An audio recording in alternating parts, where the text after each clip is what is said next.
नमस्कार student class 10th का arithmetic progression जिसे आप एपी कहते हो उसका ये क्वेश्चन बहुत इम्पोर्टेंट क्वेश्चन है। इस तरह के अनेकों क्वेश्चन एग्ज़ाम में आते हैं और 100% आते हैं। तो इस क्वेश्चंस को अगर आप तैयार करते हैं और इसके बेस पर आपको बहुत सारे क्वेश्चन और इसी तरह के क्वेश्चन होंगे, केवल डिजिट चेंज होता है। आप इसे देखें और करें। यहाँ पर लिखा है the 10th term of an AP is 52 and 16 term is 82. Find the 32nd term and the general term. यहाँ पर आप देखें 10th टर्म है। आप जानते हो कि nth टर्म का फार्मूला होता है a plus n minus 1 into D. हमारे पास 10th टर्म ने दिया हुआ है, तो हम 10th टर्म का निकालने के लिए a plus 10 minus 1 into D कर देंगे और उसका दिया हुआ है कि 52 इज इक्वल टू कितना हो गया 52। तो यहाँ पर a plus 10 minus 1 9 d is equal to 52 और ये इक्वेशन नंबर फर्स्ट हो जाएगा। ठीक, इतनी बात में आ गई।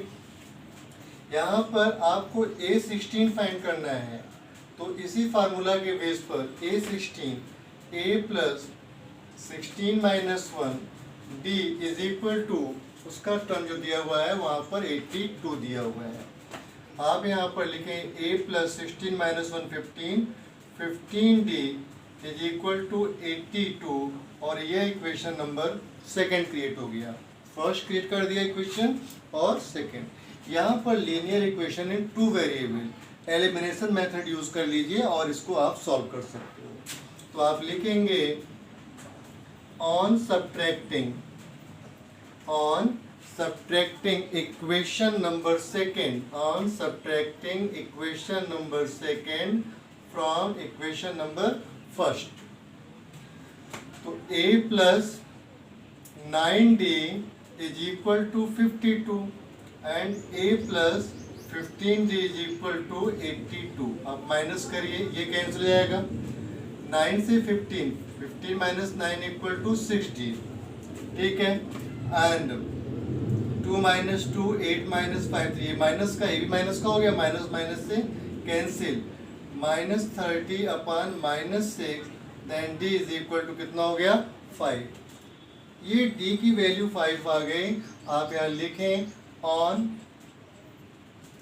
putting the value of d in equation first में आपने रखा a प्लस 9 d की वैल्यू 5 आई है, 5 रखेंगे और is equal to 52। a plus 9 5 45 and 52 a is equal to 52 minus 45 12 minus 5 equal to 7 एंड a की वैल्यू कितनी आ गई 7। a की वैल्यू 7 और d की वैल्यू 5। आपको a मिल गया, कॉमन डिफरेंस मिल गया। आपसे कहा गया है कि find the 32nd term of the AP.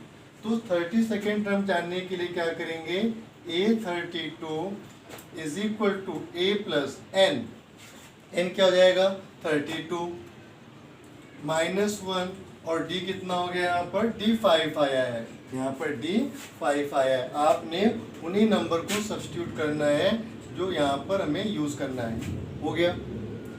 अब यहाँ पर 7 प्लस 32 माइनस 1 31 इंटू 5। 7 प्लस 5 1 जा 5 एंड 5 3 जा 15। ओके, 7 5 12 162 जो 32 टर्म्स आएगा a32 वो 162 आ जाएगा। ठीक है जी, 162। अब आपसे कहा इसका जनरल टर्म फाइंड करो। an यहाँ पर आप लिख दीजिए general term an term is equal to a plus n minus 1 d। a कितना है, a हमारे पास आया 7 प्लस n टर्म है तो n ही रखेंगे, माइनस 1 और डी हमारे पास 5 है। यहाँ पर 7 प्लस इस 5 की n से मल्टीप्लाई 5n माइनस 5, 7 से 5 को आप माइनस कर दीजिए 2 प्लस 5n, जो जनरल टर्म हो गया वो 2 प्लस 5n हो गया। 32nd टर्म 162 होगा इस एपी का, यहाँ पर जनरल टर्म 2 प्लस 5n होगा।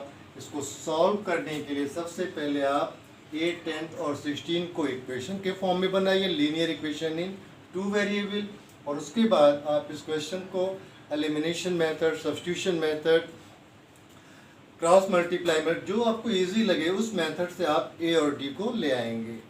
ठीक है, सबसे इजी होता है एलिमिनेशन मेथड, आप उसको कर लीजिए।